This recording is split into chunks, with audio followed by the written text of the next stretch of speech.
Hi, my name is Jada Moore. And I'm Aziza, and we did our project on Enter the New Negro by Alan Locke. And the New Negro movement originated in Harlem, in New York City, and served as the home base for the change in the world's idea of the Black American. And the first question is, in essence, what does it mean to be a new Negro? Well, I think the New Negro is a concept of the second half of the 19th century, which took place after the Civil War when African Americans attempted to revolutionize themselves in a progressive sense.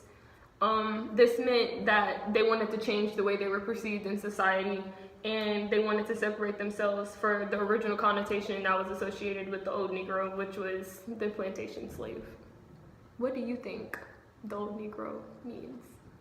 Well, I thought to be a new Negro, one must represent themselves in new progressive ways, either in politics or in culture. And I feel like a new Negro would think outside the box and not really conform to society's expectations. They'll pretty much do like their own thing. Great. All right. And then the next question was, in the 21st century, what does it mean to be a new Negro? Well, to answer my own question, I think that it means to be more refined, educated, sophisticated, more involved in political, and just be more, just separating ourselves from like the way that white people perceives us, like being in jail, and yeah, that. What do you think, Jada? I'm gonna have to agree with you on that. All right. She pretty much summed it all up. Okay, that's Cool. the second question. Okay, so for the third question, what did you learn in general? Okay. And I said, Locke's collection of essays and creative writing are one of the most famous defining statements of a literary movement. The move of Black literature started to grow when writers such as Charles Chesnutt, Pauline Hopkins, Paul Laurence Dunbar, and W.E.B. Du Bois became popular.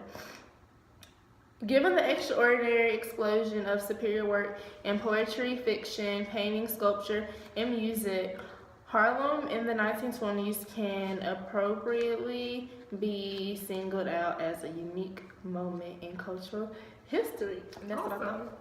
Okay, so what I learned is based on our previous assignment that I had wrote a paper on W.E. Du Bois, The Souls of White Folk. And basically, when I was reading the New Negro, the movement, and reading about that, I just felt like it was a big similarity that they shared between the two. And the reason why I feel like they're similar is because in W.E. Du Bois's research and his concepts and ideas, it was like he felt like Black people couldn't separate themselves from the negative connotation that white people, the way white people in society viewed them as Black people and as African Americans. And I feel like this is similar because they both have the same idea of Black people wanting to move away from the way that they're perceived in society. So that's what I learned. And thank you for your time.